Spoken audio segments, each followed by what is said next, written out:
يالو مانتا ومالنتي رمضان قميستي قدنبيدا سيدان إسلايهاي وحان إلهي كبريايا oo adigana aan ka codsanaaya gabadhaan marxaladda ay ku sugantay waa marxalad adag heer waxay maraysaa maanta diinteedii ay tira waa nocban ka baxa abaayo ilaahay dartiisa sadaqadu ducadu waa sadaqe ugu soo ducey iskana ilaali dhibaatooyinka miidiyaha iyo xaaladda maanta gabadhan walaashaay ay ku sugantay aad iyo aad ayaan saaka uga xumaaday markaad ii soo dirteen qalbigan waa ila gubtay waa ii jeedaan guriga ay ku soo noqday alxamdulillaah ilaahay mahad u sugnaatay howlo badan iyo waxyaalo badan ayaan kala wadaa mahadon rabbi ay u sugnaatay ramadaan mubaarak ramadaan wanaagsan waxaan maleynayaa maanta waa qamiistii ugu dambeysay ramadaan oo qamiisteeda kale waa ciid ama arbacada ciida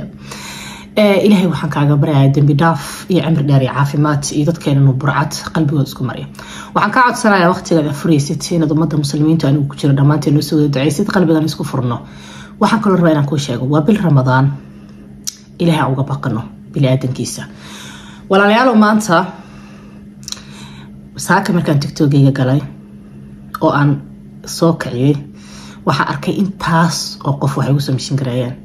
waxaan isiri kolley waxbaa dhaca maanta waxaan ku jeclaa gabdhaha Soomaaliyeed markay gabar dhiban arkaan magacayga ka buuxiyaan sidaan u arko oon uga soo hadlo oo caawiyo gabadhan dhowr mar ayaan ka hadlay oo waxa diin cusub maaha laakiin maanta waxaan la naxaa waxay tahay inay maanta taagan tahay inay diinteeda islaamka rabto inay ka baxdo aad iyo aad ayaan uga xumaaday aad iyo aadna qalbiga ayaa ila xanuunay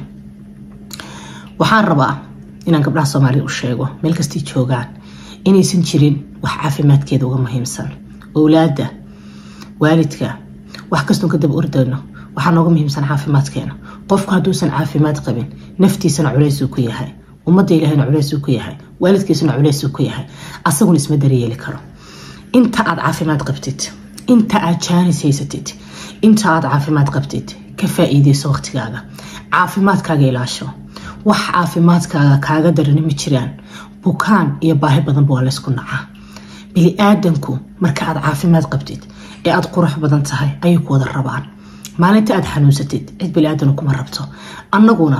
qof bini'aadan ayaa sa uga fakareen maskaxdeena ku weynaa laakiin isla qofkaas bini'aadanka waaye qofka annaguna qabriga ku nagaadin xataa awoodo inuu nolol kala samaysto gabadhaan halkaa inay soo saaraya waa hani kulligiina waad ka wada dharagsantay waana taqaanin walow maalmahan dambe hani aanan miidiyaha ku arag oo hadda ayadu siday sheegto isbitaal la geeyo hani waa gabar xanuunsanaysa way dhiban tahay xanuun wuu jiraa laakiin xanuunka jiraa waxaan ugu aaminsanahay inay gabadhaan u qabto xanuun ee depression iyo stress guri ka qaaday ee hani ma qabto xanuun caadi kale ugu yimid hani awlaad fara badan ayaa iska daba dhashay daryeel xumo ayaa haysay talabaadna waxay ahayd gabar masayr badan gabadhay ka masayr badan tahana way ka dhaawac badan tahay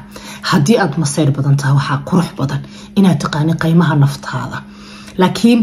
qof aan masayraayo sidiisa bini'aadan haddaad aragtid oo inta masayra haddana aanan go'aan gaaraynin waa qof aanan garanaynin qiimaha naftiisa gabdho badan oo Soomaaliyeed ayaana maanta taas ku nool waqti xaadirkaana noqday maqana jooga sababtu waxay tahay waxa naftooda ka soo gaaraya caqabada iyo dhibaatada 24 saac dhex taagan yihiin badanaa dumarkeenu ma yaqaano hooyooyinka Soomaaliyeed ayagoo dhiban oo xanuunsan oo garguuranaya ayay ubadkooda u dagaalamayaan hooyo ku fakaraysa oo ma jirto naadu isa soo dabiib isa soo caafimaad ilaahay u noqo ka bacdi adigoo caafimaad qaba dagaal samee caruurtaadii u dagaalan oo sharciga sida ugu dagaalan caruurtaadii raadso ma jirto taasina waxa keenaya waxay tahay waxaan rabnaa waxaan rabina ma rabno kulligeen inteena badan waxaan nahayo madax adayg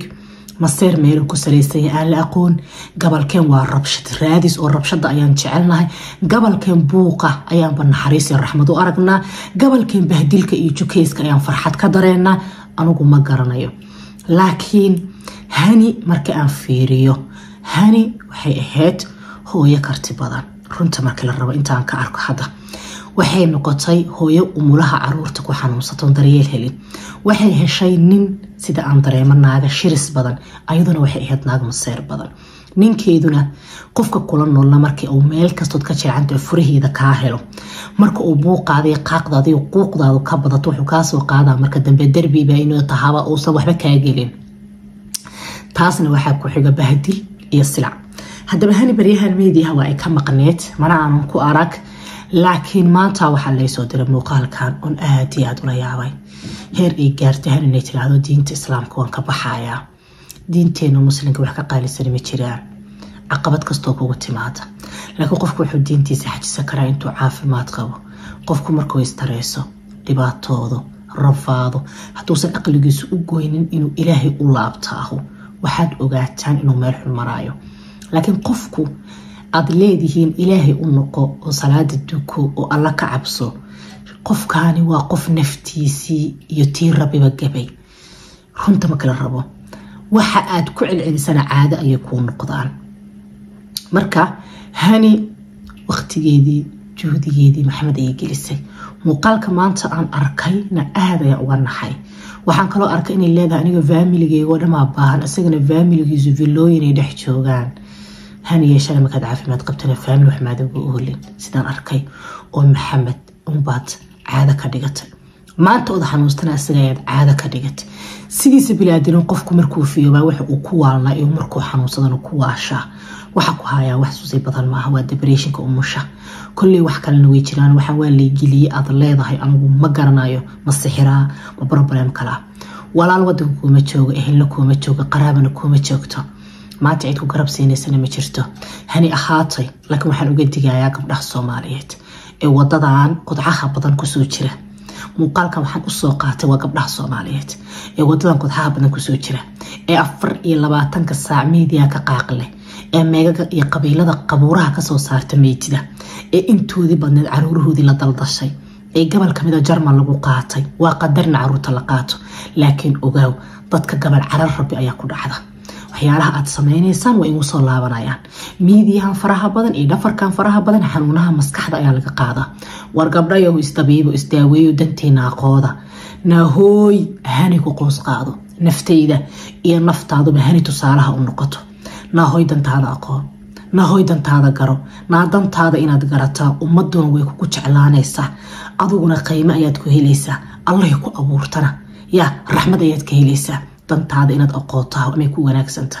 waxyaalahan aad faraha kula jirtaan wax iga raaca aysan jirin 24 saac meediya dhex taagantiin ama iska dhaaftaan ama dantiina raacataan ama waqtigiina iyo xoogiina iyo xoolihiina aad ka faa'iideysataan ama ilaahigiina abuurto u noqotaan hani tusaale talaha inay noqoto hani tusaale iyo talaha inay noqoto gabar kasta ay naftaada u baq ta mobile fartaysa taniga daba waalata ta saaxiibka daba waalata ta meediya ku waalata ta qabiil waalo maskaxdu aad bay u yarta maradiisaan u jiireysana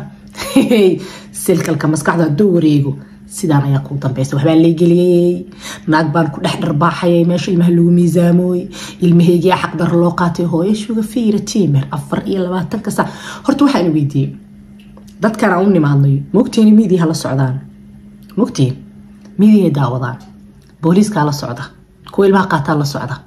way dadkan lambarada in siiyay shaqada sharciyada in siiyay shaqooyinka in siiyay tilaabo kastood qaadaysan way ugu yihiin waxa aad sameeyay media 24 saac ka dhex qeylinaysan way ugu yihiin waana ay la socdaan waxa u qaabilsan ayaana jira ma fahantay markii caydadu baatay lagu rabooday ku soo ogaadaan ku dabagalaan ku arkaan hooyo 24 saac dhafar sare xiiqsan qeylinaysa ee saddexdii habeenimo media dhex taagan goorma caruurtaada waqti siiso naftaada waqti siiso wax barato hore u socoto dantaada raacatay caruuraha aad gaalada siinaysan dayaaysan naftiina ya naftiina iyo ilaahayga ina abuurto uga baqa hanina tan ku dhacda dhamaantan tusaalaha noo noqoto xataa anigan ku hor fadhiyo ilan arag hani muuqaalka ugu dambeeyay ee soo duubtay marxaladii ku sugantaa maanta rooda aqli ugu dhajisay taariikhda dhan iga wareerisay soo aqliga inuu dad wareerina been man ku sheegay Soomaaliye aqliga inuu dad wareerina beentay miya rooda aqliga gelisay waxaan saan igu dhex jira rooda waa taariikhda dhan iga wareerisay soo aqliga ay haysto markaas oo haddana lawyerkii maxal dhahay asani i wareeriyay ma fahanteen ya meesha ani waxba iima yaalaan ninkan wuu guuleystay xaq daradan wuu ku guuleystay adduunka wax xaq la dhaho ma ka jiro wax islaamnimo la dhaho ma ka jiro ma fahmino wax muslimnimo la dhaho ma jiro wax xaq la dhahan adduunka kama socdaan xaq darra adduunka ka shaqeynayso wax islaamnimo la dhaho kama shaqeyso waxa ka socdo wax xaq darra adduunyadan anigana soo maaha qof xaq jecel aha qof xaq jecel aha ما فهمتين يا شقديدا عقلي iga soo saartay noloshayda caqliga ku sameysay maanta wixii ka dambeeymaho ya gaalnimadan galaya because gaalnimada maaragtay muslimnimada maxaa u tukanaa maxaa u daalaya waad aragteen soo maaha rooda aqliga iga wadatay looyarkaygiba aqliga laga qaatay diintan anu waxaan xaqan jeclaa laakiin adduunyada xaqa ma jiro qofku markuu cankabuud iyo cariiri dareemo markaas marxaladda taagan uu ka baxayo rabaa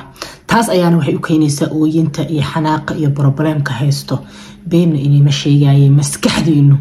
dhan kale ay u wareegaysaa dadna iska dhaafin waxyaalaha sameynaysan hani aad iyo aad ugu xumaa xaaladda ay maanta ku sugan tahay mana ahan xaalad ay ka dabaala karto sababtoo xitaa waqtiga iyadoo isku dareemi lahayd inay jiran tahay way dhaaftay garab iyo ehel iyo qaraabo iyo caawimaadna ma haysto Soomaali ay ka dhalatay qofka ugu dhow ayaa sanka qabsanaya maalinta iska dab wareegaaga oo bato ninkii shalay ilmaha ka dhala waa ninka maanta halkaas taajiyay ee Maxamed wuu awoodaa hani haduu rabo asagu inuu caawiyo wuxuu awoodaa wadanka inuu ka saaro wuxuu awoodaa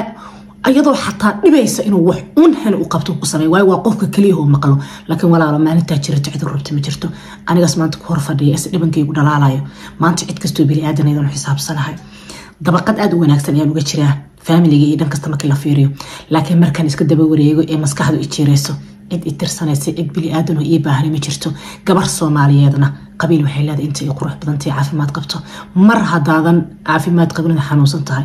qabiil ma lehid taasna Soomaaliya ayaan ku soo arkay gabdhaha wadooyinka jiifa kuwa baahan kuwa la kufsado kuwa la gubo inta cid ka fakartaa ma jirto walaalo ama inta yarad nooshahay naftaada aqoota ama danaha ka fakartaa ama caruurtan aad soo lugooyday ee aabahoodna sa TikTok uga dhaxlahaydin intiina badan inta fahmi weydin albaabka ka booday asaguna TikTok qolka laga furan yahay waxa arkaysaa nin iyo naag isqabo laba qol u kala furan yahay on ilaahay rabbi raxmaanaha tusin waxa arkaysaa gabar dhan iyo ninkeedii oo halkaas kala wada qaylinay qaqaqaq kuwa isku dhex furo waa aragnay kuwa isku dhex qubay waa aragnay kuwa hoy urtalo afku inta isu galay waa aragnay kuwa qolal kala goonay furto isfuro waa aragnay marka aw caruurtii aw maqan cid u maqan ma jirto marka la qaato mar gaalada qaldan way qaldiin way xun yihiin way yeelmeen way inkar qabo qadar rabbi way jirtaa oo aniga say ugu dhici kartaa laakiin dantaada aqoo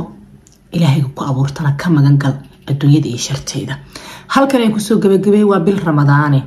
waana 10 dambe Ramadaan walaalayaal waxaan inga baryayaa Ilaahay dartiis iyo Soomaalinimo inaad hani ugu duceysaan marka galabta wada afurno inaan hani u duceeyno inuu Ilaahaygi abuurtay hani qalbigeedu soo celiyo caafimaad siiyo ninkan ay ku waalatana haduu qeyr ugu jiro caawi karo asagu ee caafimaad ay ku helayso inuu Ilaahay u soo hadeeyo anagoo soo duceeyay adiguna u soo duceey waa gabar Soomaaliyeed aanan xanuunka iyo dhibaatada iskaga danqano qofka walaalka dad wax wanaagsan u awoodin walaal wax qaldan ha dhihin. Assalamu alaykum warahmatullahi wabarakatuh.